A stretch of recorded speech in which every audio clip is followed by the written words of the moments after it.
In mixed martial arts, styles make fights. And when you put Sean O'Malley and Cory Sandhagen in the same cage, you're not just looking at a fight, you're looking at an art form. This is a clash of two of the most dynamic strikers in the UFC's Bantamweight division. Sean O'Malley, the flamboyant sniper with precision that can shut the lights out in an instant, against Cory Sandhagen, the relentless technician who mixes creativity and grit like no one else. On paper, this is a fight fan's dream. Sean O'Malley's journey to the top of the bantamweight division is nothing short of spectacular. He began training as a teenager, took his first amateur fight in 2013 at the age of 19, and made his professional debut just 2 years later. By the time he stepped into Dana White's Contender Series with an unbeaten 7-0 record, the world was already taking notice. A highlight reel finish there earned him a UFC contract in 2017, and he hasn't looked back since.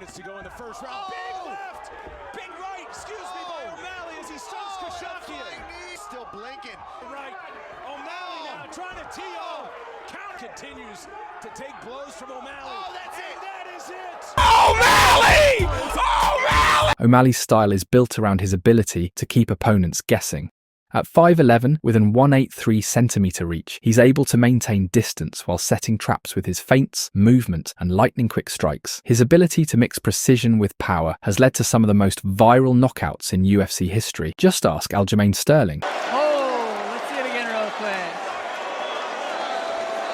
I said going into this fight, But his most underrated weapon, his timing. He doesn't just throw strikes, he knows when to throw them. He capitalizes on openings most fighters don't even see. He's not just powerful, he's accurate. Every strike is calculated, and he has a knack for landing the perfect shot at the perfect moment. Whether it's spinning back kicks, flying knees, or razor-sharp counters, O'Malley's arsenal is both dangerous and unpredictable. While his striking grabs the headlines, O'Malley's grappling is an underrated part of his game. With a solid jiu-jitsu base, he's shown good defensive rolls, reversals, and a knack for escaping bad positions. And when he's on top, his ground and pound is heavy and devastating. O'Malley's resume is starting to stack up serious names. Wins over former champion Aljamain Sterling, former champion Peter Yan, and top contenders Marlon Vera and others. And even with his recent loss against Merab, he has still proven that he belongs among the elite in the bantamweight division.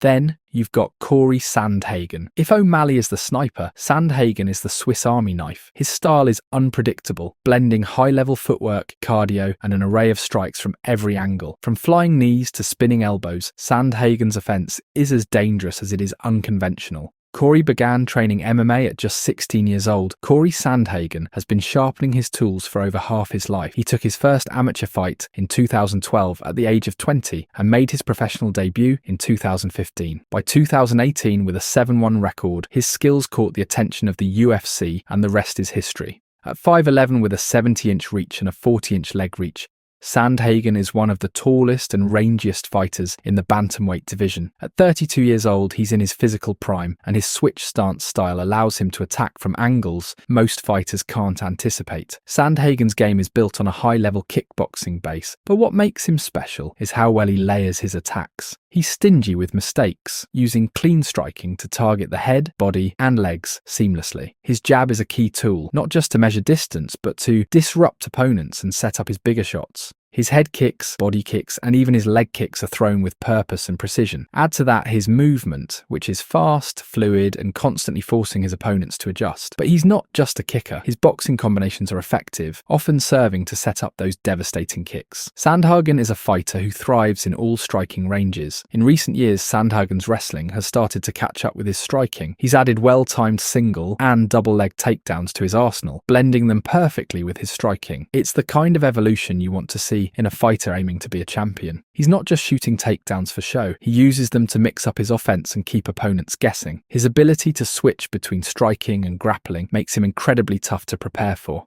Training out of Elevation Fight Team, Sandhagen has sharpened his tools alongside some of the best minds in MMA. He has since started working with Trevor Whitman, and the results speak for themselves. His resume includes victories over some of the division's elite: Marlon Vera, Rob Font, Song Yadong, Frankie Edgar, John Lineker, and Rafael Asuncao. His last fight was a great back and forth with Umar Nurmagomedov. Cory came up short, but he gave a great account of himself. Cory Sandhagen is the complete package. His striking is elite, his wrestling is evolving, his cardio is unmatched, and his toughness is undeniable. With wins over some of the best names in the division, he's proven he belongs at the top. The question now is, who can stop him? So what happens when these two meet? O'Malley will want to keep this fight at range, using his reach and speed to frustrate Sandhagen, but Cory thrives in chaos.